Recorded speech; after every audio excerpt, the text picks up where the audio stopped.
네. 감사절을 앞두고 제가 추수감사 주일만 감사 설교를 하는 게 아니라 몇 년 전부터는 하여튼 그 전에 계속 감사 설교를 해요, 사실은. 참 많이 했습니다.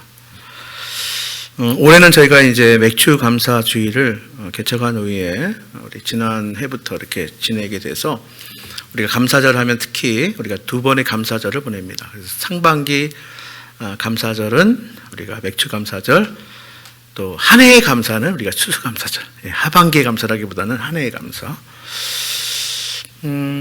제가 모태신앙이죠. 사실 어릴 적부터 신앙생활을 했습니다. 우리가 교회를 제가 떠나서 또 기독교 문화를 떠나서 지낸 적이 별로 없어요. 그래서 그게 사실은 저한테 감사한 것 중에 하나가 뭐냐면 그냥 이 문화에 이렇게 젖어서 살았다는 게 너무 감사해요. 별로 사실은 갈등이 없어요. 주일 성수하는 거, 구별해서 헌금하는 거, 이런 것들. 여러분들 그렇게 얘기할 거예요. 목사님이니까. 근데 저는 목사가 아니었으면 어떻게 했을까. 그런데 많은 평신도 그런 동역자들이나 우리 신앙의 선조들을 보면 이건 목사이기 때문이 아닌 것 같아요. 이거는 정말 우리가 하나님 나라를 살아가는 것. 제가 종교생활 아니라고 하는 이유가 뭐냐면 우리가 신앙생활 하는 것은 가치를 붙들고 사는 거예요. 어떻게 보면 세상의 가치와 하나님 나라의 가치, 성경에서 우리에게 뭘 말씀하시는지 그거 붙들고 사는 거예요. 적어도 우리는 물질 때문에 사실 끌려다니지 않는 삶이라는 거예요. 어떤 세상의 나의 이익 때문에 우리가 사실은 하나님 나라의 가치를 내가 양보하거나 포기하지 않는 삶. 어떻게 보면 우선순위의 문제고요. 우리 가치의 문제입니다, 사실은. 다행히 제가 이제 어릴 적부터 신앙생활을 했을 때 담임 목사님이 참 특이해요. 참 점잖은 분인데 헌금 강조도 참 많이 안 하시고 그러는데, 근데 담임 목사님이 제 어릴 적 기억에 추수감사 주일은 한 해의 감사라는 거예요. 그러니까 그냥 감사하고는 다르다는 거예요. 그래서 제가 가만히 이렇게 목사님을 보니까 그 목사님 사례가 얼마나 되겠어요. 그런데 하여튼 우리 목사님이 과거에는 사실은 이렇게 감사헌금을 하면 액수도 밝히고 이렇게 했거든요. 저희는 안 하지만. 근데 담임 목사님한테 최고의 감사를 드리는 거예요. 그게 헌금으로. 그래서 저분이 말로만 그렇지 않구나. 네. 그래서 여러분 다음 주에 추수감사주일이에요. 저는 매번 절기 때마다 말씀을 드리는 게 그냥 해마다 반복되는 그런 절기가 안 되었으면 좋겠다는 생각이에요. 여러분들의 예배가 정형화되는 순간에 사실은 이게 여러분 종교인이 되어버려요. 종교의식이 되어버립니다. 하나님 우리에게 어떤 그 예식, 의식이 틀로서 중요하긴 하지만 본질을 놓치면 큰일 납니다. 그래서 날마다 새로워져야 돼요. 그러니까 오늘이 사실은 우리 종교개혁 기념주일이기도 한데 저희는 개신교, 그렇죠? 기독교 중에서 개신교, 이것은 여러분 우리가 사실은 계속 끊임없이 변화돼야 돼요. 우리가 복음, 하나님의 말씀은 변하지 않는 가치예요. 근데 그 외에는 우리가 정말로 정형화되거나 고착화되거나 의식화되거나 이런 것들을 계속 변화시켜 나가야 돼요. 하여튼 멈추는 순간에 우리는 교만해질 수도 있고 그냥 종교인으로 전락될 수 있어요. 예배는 그냥 종교의식이 아닙니다. 예식서가 분명히 필요합니다. 틀로서 필요한 거예요. 벗어나면 안 됩니다. 본질 안에서 본질을 지키기 위해서 필요한 거예요. 그래서 제가 이렇게 말씀을 드리는 거는 어디 갔어요 그거? 감사 100가지. 네, 좀 여러분 이게 그냥 어떻게 보면 신앙생활의 훈련입니다. 훈련이에요. 그래서 제가 매주 주보에 이렇게 다 쓰셨을 거예요. 저는 믿습니다. 아무튼 그래서 다 정리하셔가지고 한번 요 100가지 한번 써 오셨으면 좋겠습니다. 네, 시간이 좀 많이 갔습니다. 그만큼 또 제가 빨리 말씀을 함께 나누도록 하겠습니다. 인사 한번 할까요? 네, 우리 양옆으로 앞뒤로 우리가 축복하면서 사랑을 고백했으면 좋겠습니다. 자, 시작. 주님의 이름으로 축복합니다. 네, 주님 안에서 사랑합니다. 네, 그렇습니다. 네, 찬양을 사실 하나 더 하고 싶었는데요. 네, 그냥 지나가도록 할게요. 여러분 감사 위에 감사 아시죠? 우리 많이 찬양했잖아요, 그렇죠? 정말 그래요. 감사 위에 감사를 덮으면 정말 은혜 위에 은혜가 쌓인다라는 그 가사거든요. 제가 잘 표현하는 것 중에 하나님 오늘 우리에게 예비하신 은혜 위에 은혜를 부어주세요 이렇게 표현을 하는데 찬양을 딱 보다 보니까 듣다 보니까 감사 위에 감사 덮을 때 은혜 위에 은혜가 쌓이네. 여러분 제가 그런 말씀을 지난주에 드렸어요. 하나님이 하시는 일들은 여러분들 상상을 초월합니다. 제한하지 마십시오.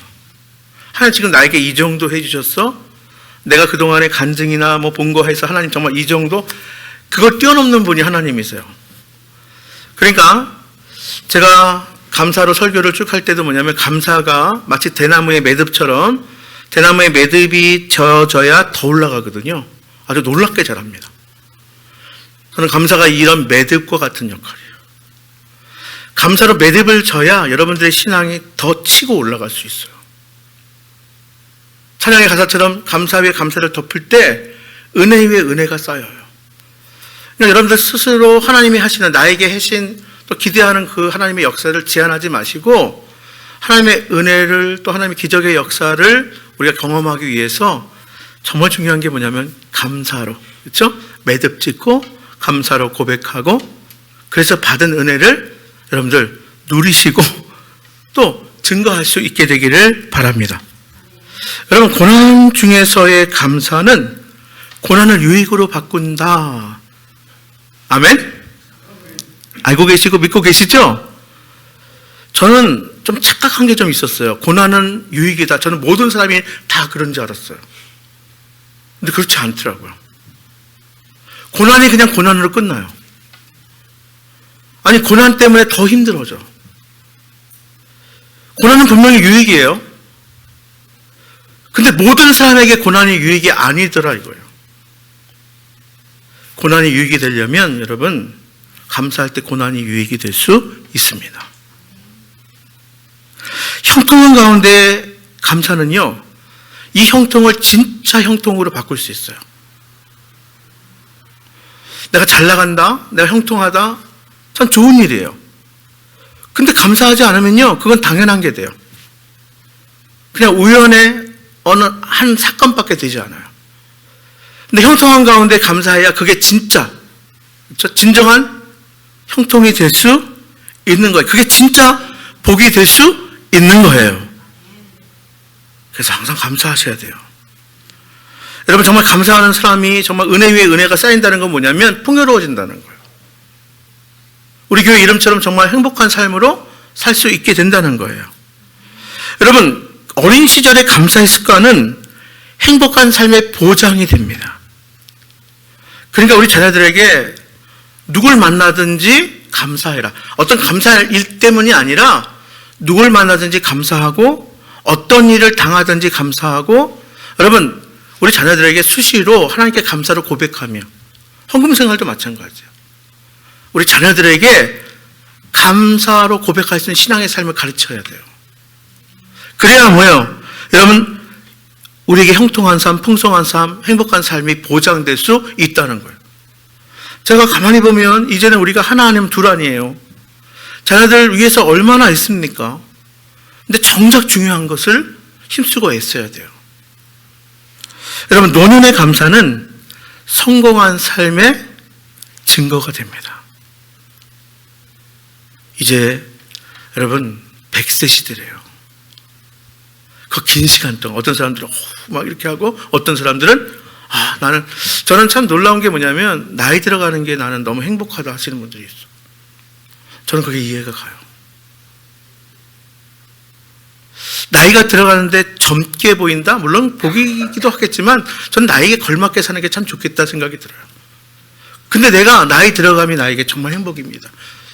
기대가 됩니다. 저는 정말 그게 성공한 인생이라고 보는데 이 성공한 삶의 증거는 뭘 통해서 알 수가 있느냐? 그 사람이 어떤 감사의 고백을 하느냐는. 네. 자, 다시 말씀드리면 어린 시절의 감사의 습관은 행복한 삶의 보장이 되고요. 그리고 노년 시절의 감사는 바로 성공한 삶의 증거가 된다. 감사할 수 있기를 바랍니다. 감사의 사람이 될 수 있기를 바랍니다. 자, 오늘 본문 말씀 좀 길게 읽었어요. 시편 136편 26절 좀 끊을까 하다가 그냥 다 읽었어요. 자, 그런데 이 136편에 26절까지 나오는데 이 구절에 그 인자하심이 영원함이로다 몇 번 나올까요? 잘 기억하세요. 몇 번 나올까요? 26번 다 나와요. 모든 구절마다 그 인자하심이 영원함이로다. 네. 그리고 감사하라. 여호와께 감사하라. 무엇한 이에게 감사하라. 이게 몇 번 나올까요? 다 감사하라로 친다면 몇 번 나올까요? 26절에 다 나와요. 26번 다 나와요. 그 인자하심이 영원함이로다 26번 다 나오고요. 감사하라. 여호와께 감사하라. 무엇하심에 감사하라. 이게 26번 반복해서 나와요. 그러니까 매 구절마다 감사하라. 그의 인자하심이 영원함이로다. 예, 그렇습니다. 여러분 이런 어떤 전도 표제를 본 적이 있을 거예요. 인생의 방황은 하나님 만나면 끝난다 이런 거예요. 인생의 방황이 하나님 만나면 끝난다 이렇게 전도를 우리가 표제를 정해서 합니다. 들어보셨을 거예요.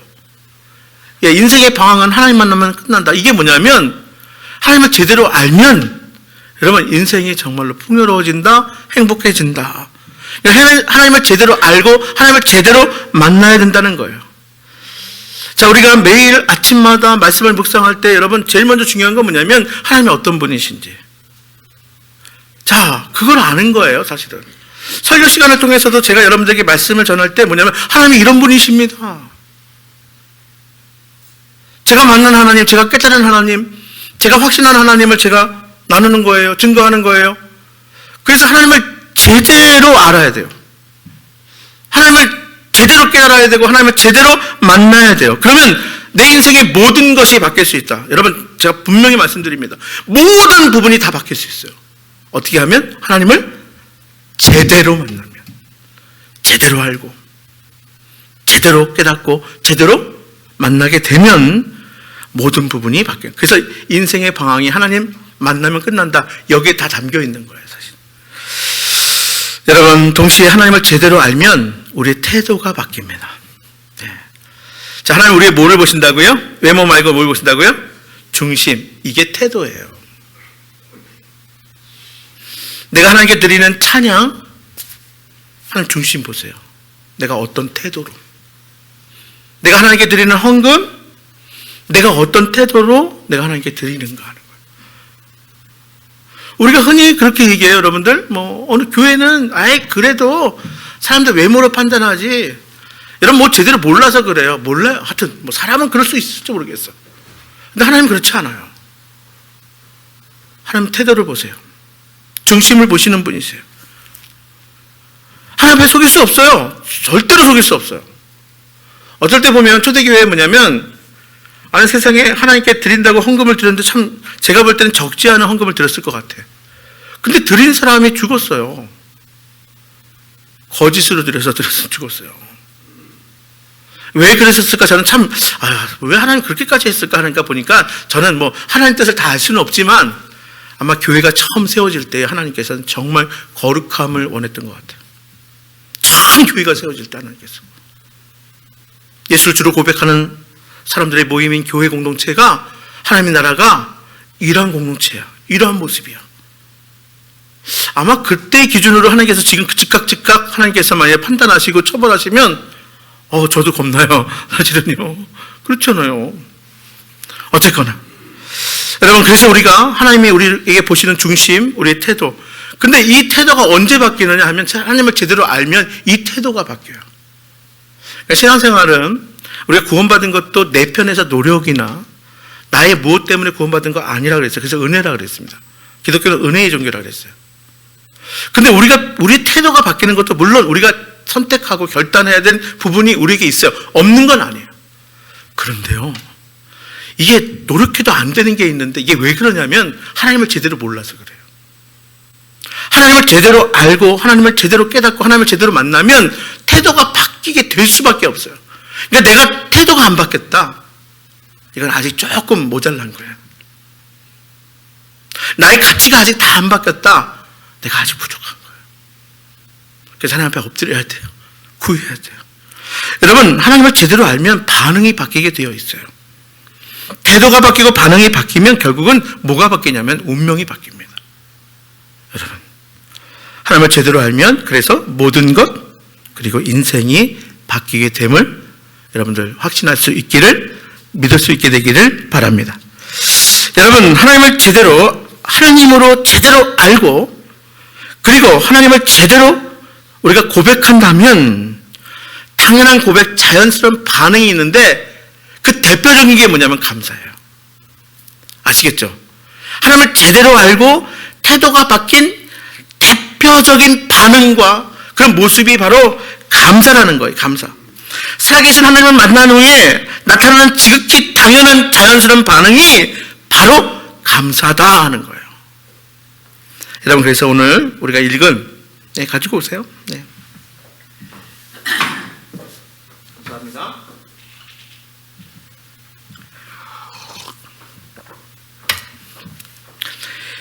이 136편이, 시편 136편이 여러분 예배시입니다.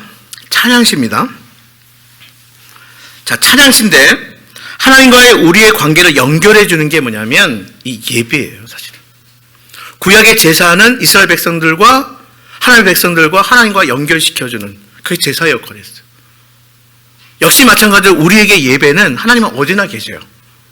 우리와 함께 동행하시고 또 우리를 지켜주시고 인도하세요. 그런데요, 이 하나님과 우리의 관계를 예배를 통해서 연결시켜준다는 거예요.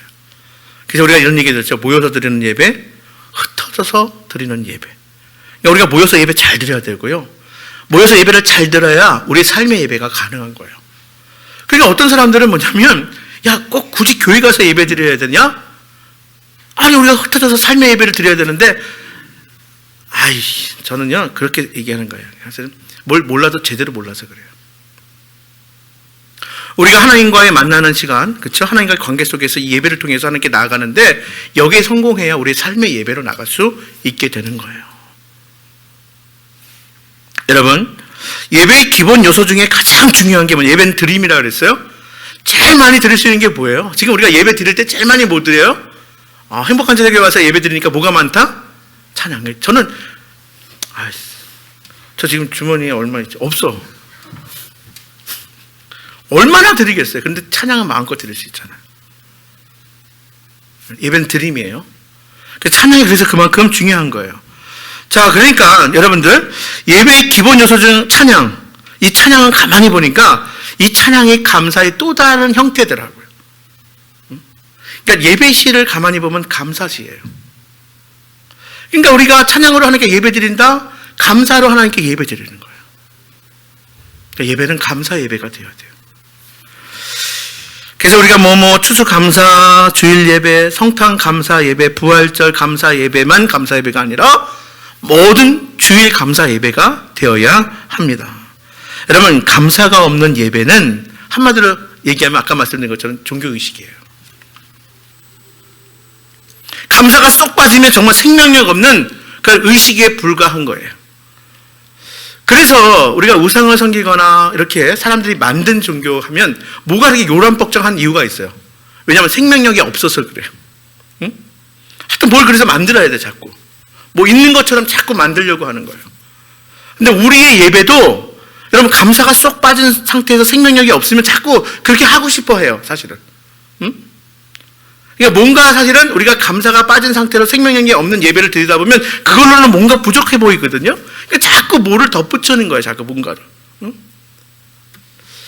저는요, 그래서 제가 그런 말씀을 가끔 드리잖아요. 우리가 찬양으로 하나님께서 영광 받으시고 우리 은혜가 가득 넘치면 저는 사실은 여기서 예배가 끝났습니다 하고 싶어요. 그게 제 마음인 거예요. 그리고 우리가 받은 은혜를 나누기 위해서 계속해서 말씀을 나누도록 하겠습니다. 여러분, 감사란 인간관계 속에서도 가장 기본적인 거예요. 여러분, 성숙한 인격의 표현이 바로 감사예요. 그러니까 누군가에게 내가 감사할 것이 있으면 바로바로 즉각 감사해야 되고요. 그리고 구체적으로 감사할 수 있어야 돼요.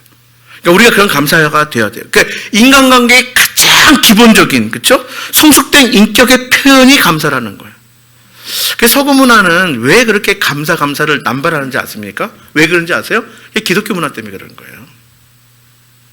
별게 아닌 거 가지고도 뚝 이렇게 하는데도 죄송합니다. 또 뭔가만 하면 감사합니다 하는 거예요. 그러니까 이게 사실은 감사가 넘쳐야 돼요. 특별히 여러분들 누군가하고 인간관계가 있을 때 감사합니다 하는 거예요. 유난히 저에게 감사를 잘 표현하시는 분들이 있어요. 그럼 제가 한 번 더 보지 않습니까? 그렇죠? 성숙한 인격은 감사로 표현될 수밖에 없는 거예요. 예, 감사는요, 영적인 성숙도를 체크하기 위한 가장 좋은 도구예요. 그러니까 한마디로 이야기해서 영적으로 성숙한 사람은 감사가 많은 사람이 영적으로 성숙한 사람이다.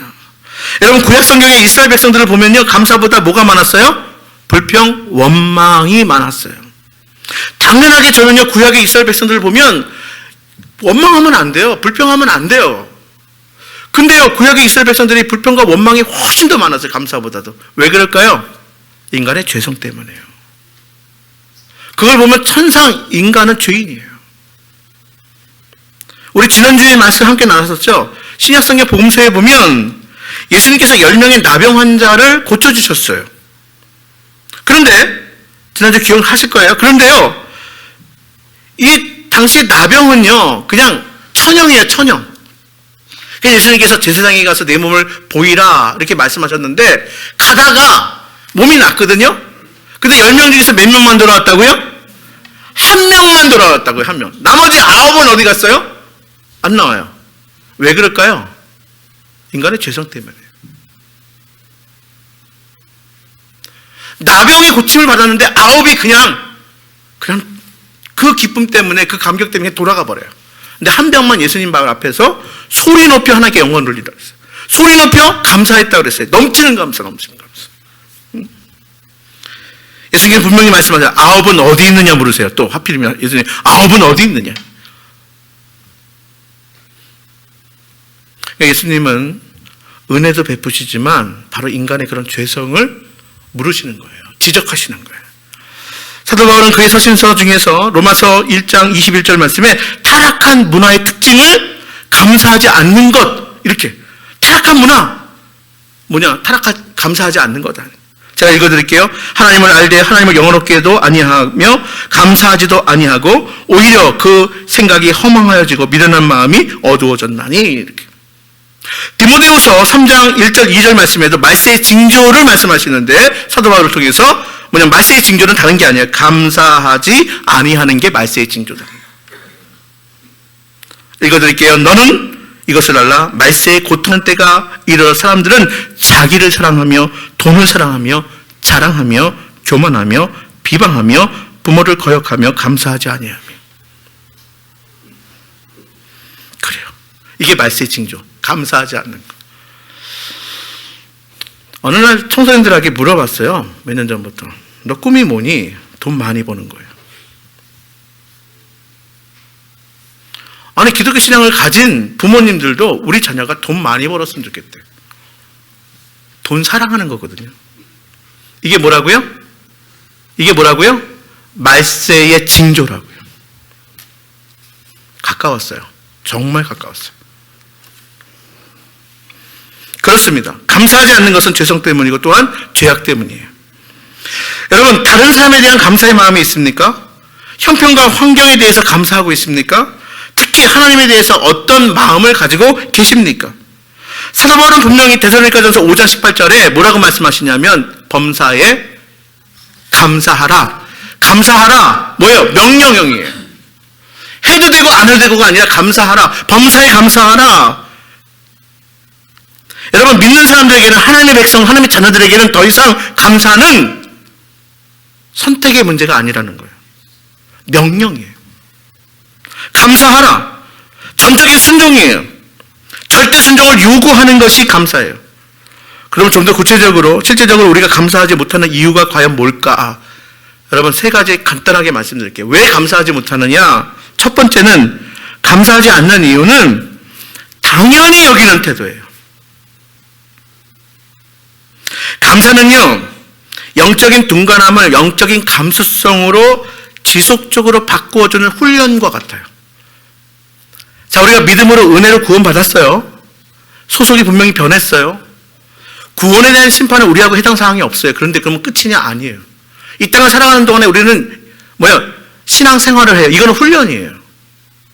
근데 이 감사야말로 영적인 둔감함을 영적인 감수성으로 바꿔주는 가장 중요한 훈련이라는 거예요. 그래서 제가 지난 3주 전부터 2가지, 3가지, 이번 주에는 100가지 다 채우세요 하는 이유가 뭐냐? 이게 훈련이에요. 영적인 둔감함을 영적인 감수성으로 바꿔주는 거예요. 자, 훈련 받으실 분들은 따라오시고, 훈련 안 받아도 뭐 어떡하겠어요, 제가. 그냥 숙제 안 해와서 때릴 수도 없고, 그쵸? 여러분, 성령님은 잘 들으려고 하고 잘 받아들이려고 하는 사람에게 깨달음이라는 선물을 주십니다. 자, 지난주일에 제가 오후에 모처럼 아이들이 탁구를 치고 또 우리 성도님들이 탁구대를 펴놓고 정말 모처럼이에요.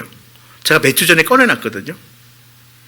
탁구를 치는데 사실 탁구채를 보니까 참 제가 봐도 부끄러운 거야. 이게 뒤가 다 쪼개진 것도 있고 라바도 엉망이고 그래서 이제 다 찬양 끝나고 나서 제가 몇 개 그냥 좀 수리 좀 하려고 앉았다가 그냥 제가 그냥 아차하는 순간에 칼에 새끼손가락을 베었어요. 근데 벌써 칼이 들어가는 순간에 야, 이건 심상치 않은 거예요, 제가. 그래서 제가 이렇게 해서 될 문제가 아닌 거예요. 바로 이제 응급실에 갔잖아요. 응급실 가면 제가 어떻게 진행되는지 다 알아요. 시간이 좀 오래 걸리거든요. 근데 뭐 어쩔 수 없어요, 이거는. 꼬매는 밖에 없어, 제가 봐도. 다행히 이게 더 안 다쳤으면 좋겠다는 마음으로 간 거예요. 지혈을 하고. 그래서 대기, 검사, 대기, 또 검사, 이렇게 하다가 이제, 다행히 신경과 뼈는 안 건드려서 봉합만 하면 된다 해서 이제 꼬매고 있는데 2가지를 감사했어요. 첫 번째, 병원 생활하면 하여튼 저는 하여튼 엄청난 사고를 당하고 내가 과거에 그 엄청난 위기 가운데 하나님께서 은혜 주신 게 있잖아요. 이게 생각이 또 나요. 감사하게 돼요. 그리고 또 하나의 감사는, 지금 우리 공동체 가운데 하나님께서 나에게 주시는 기쁨과 감사가 있어요. 그래서 지금 우리 공동체 가운데 하나님께서 누리게 하시는 감사 때문에 감사하게 됐어요. 이 2가지. 네, 그렇습니다. 그러니까 저는요, 이런 감사를 통해서 또 깨닫는 거예요. 제가 더 겸손해지고 저에게 더 큰 기쁨과 감사를 발견할 수 있게 되는 거예요. 여러분, 놀라운 사실은 정말 이 세상에 모든 것이 하나님께서 주신 하나하나가 다 감사의 주제예요. 감사의 제목이에요. 또 감사의 조건들이에요. 내가 오늘 아침에 일어나는 거, 지금 숨 쉬고 있는 거, 지금 이렇게 제가 서 있는 것, 그리고 내가 이렇게 설교할 수 있는 것, 함께 예배할 수 있는 것, 또 우리가 끝나면 함께 애찬하며 교제할 수 있는 것, 이게 다 감사의 조건이에요. 예.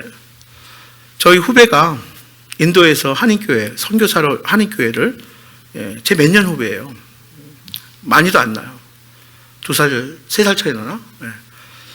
10월 22일이죠, 지난주일이. 주일 설교 예배를 하고 나서 그날 저녁 9시에 심장마비로 소천했어요. 아버님이 목사님이세요. 야, 너무 고마운 거예요. 이번 주가 그 한인교회의 체육대회 날이에요. 이 목사님 축구를 좋아해서 매주 토요일날 교인들하고 축구를 합니다. 조사를, 이제 그 성도님이 조사를 하는데, 목사님 너무 밉대요. 너무 밉대요. 돌아오는 토요일이 되면 함께 축구장에 나올 것 같고, 주일날 반갑게 만나서 체육대회하고 할 것 같은데 너무 밉대는 거예요. 저는 소식이 올라왔어요. 그런데 설마 했는데 10월 22일 설교까지 나온 거예요. 팔복을 설교하고 있더라고요. 팔복을. 목사님들은 그래요. 사실은 야, 얼마나 수고했으면 하나님께서 또 이렇게 좋은 세상으로 하나님 품으로 데려가셨을까 그럽니다. 사실은. 아버님이 원로 목사님이신데요. 저는 너무 이래서 목사님이구나 정말. 육신에 헤어지는 슬픔은 있죠. 그런데요, 불평하고 원망하지 않습니다. 흔들리지 않아요. 네, 당연히 여기면 감사하지 못합니다. 2번째로 감사하지 않는 이유는 가치를 깨달지 못해서 그래요. 뭘 깨닫지 못해서요? 가치를 깨닫지 못해요. 사람들은 건강을 잃은 후에야 건강의 가치를 발견합니다. 여러분, 생명의 가치를 안다면 아침에 눈 떠서 환호할 수 있습니다. 내가 호흡하는 그 순간에 환호할 수 있어요. 감사합니다. 야호할 수 있다는 거예요. 그리고 무의미하게 살아갈 수 없습니다. 사랑하는 사람을 떠나보내고 나서야 소중함을 깨닫습니다. 여러분, 생명의 가치를 안다면 매 순간순간 행복할 수 있는 거예요. 나 뭐 때문에 섭섭해? 이놈의 자식. 이게 아니에요. 잃어야 그때 소중함을 알아요. 우리는요, 관계에 있어서 무정하고 무반응으로 살아갈 수 없는 거예요. 그 생명의 소중함을 알으면.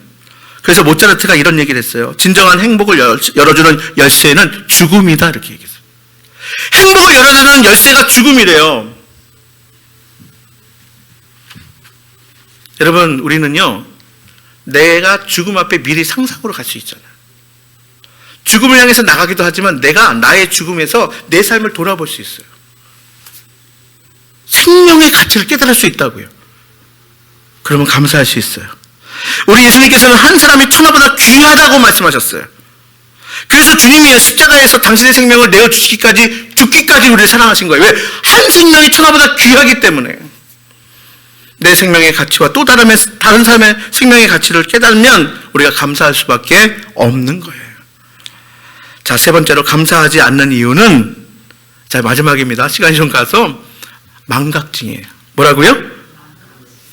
한마디로 잃어버려서 그래요. 은혜는 어디다 새긴다 그랬어요? 흐르는 물에 새긴대요. 즉, 받은 은혜를 너무 쉽게 잃어버리는 게 문제라는 거예요. 그래서 감사하지 못하는 거예요. 그래서 하나님께서 구약성경 신명기에서 가장 많이 사용하신 단어가 뭐냐면 기억하라. 기억하라, 기억하라, 기억하라.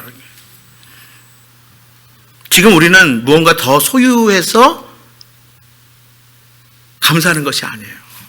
기억만 하면 감사할 수 있어요. 우리가 뭔가 더 소유해야 행복해지는 것이 아닙니다. 내가 기억하고 감사하면 행복해질 수 있는 거예요. 이전에 주신 그 은혜를 기억해내는 것, 이것이 행복으로 가는 길이고 인생의 성공의 길임을 깨달을 수 있게 되기를 바랍니다. 예, 진정한 감사는 환경을 넘어서는 거예요. 진정한 감사는 절대 주권에 대한 무한 신뢰입니다. 모든 사건 속에, 모든 만남 가운데 하나님의 은혜가 가득하다는 것을 우리가 아시기를 바랍니다. 모든 상황이 하나님의 섭리 가운데 있음을 여러분들 확신하십시오. 우리 그거 믿는 거예요. 그래서 고난까지도 감사할 수 있다, 없다? 있다. 어떻게 목사님이 고난까지 감사할 수 있어요?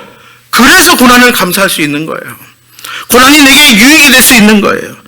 예수님께서는 십자가에 죽으시기 직전의 제자들과 마지막 만찬자리, 우리가 성만찬이라고 하죠. 그거 하면서 뭐 하신지 아세요? 성경 찾아보세요. 복음서.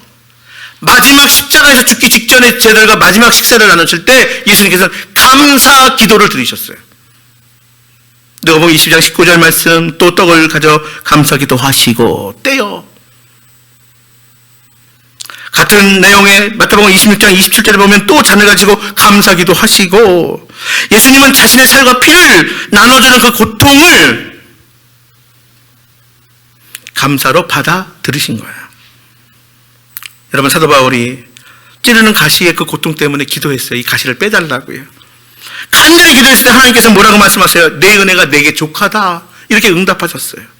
그리고 더 기가 막힌 응답은 뭐냐면, 이는 내 능력이 내 약한 데서 온전하여 짐이라, 이렇게 말씀하십니다. 사도 바울은 그냥 그 응답받고 그대로 받아들입니다. 그리고 감사합니다. 그리고 뭐라 그래요? 항상 기뻐하라, 쉬지 말고 기도하라, 범사에 감사하라. 가시가 빼지고 나서 항상 기뻐하라, 범사에 감사하라 한 게 아니에요. 내 은혜가 내게 좋게, 내 약함이 오히려 강함이야. 아멘. 그리고 가시를 가진 채 고통 가운데에 범사에 감사하십시오.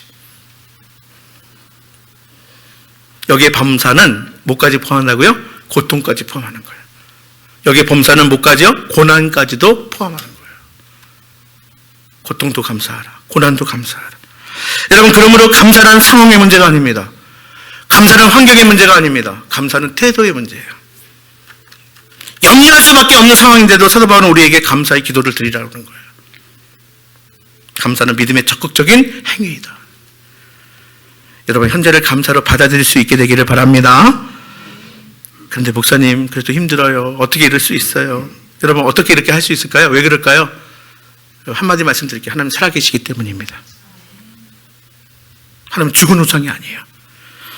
하나님 방관하고 계시는 그런 분이 아니십니다. 지금 하나님 시퍼렇게 살아계시는 분이시기 때문에 우리는 감사할 수 있는 거예요. 내가 살아있다는 것 자체 때문에 얼마나 놀라운 은혜인지, 생명 자체가 하나님의 은혜의 선물임을 기억하면서 무엇보다 내가 구원을 받은 것, 내가 구원을 잊고 사는 것, 이것이 기적이고 은혜임을 기억하며 감사할 수 있게 되기를 바랍니다. 말씀 정리할게요. 감사의 순간 우리 삶의 모든 부분에서 변화가 시작될 것입니다. 이제 고개 들어서 하나님을 향하여 깊은 감사의 찬양을 드릴 수 있게 되기를 바랍니다. 다음 주일 감사주일이에요. 우리 감사로 하나님께 나아갑시다. 자, 감사해요. 감사함으로 우리 함께 찬양합니다. 네.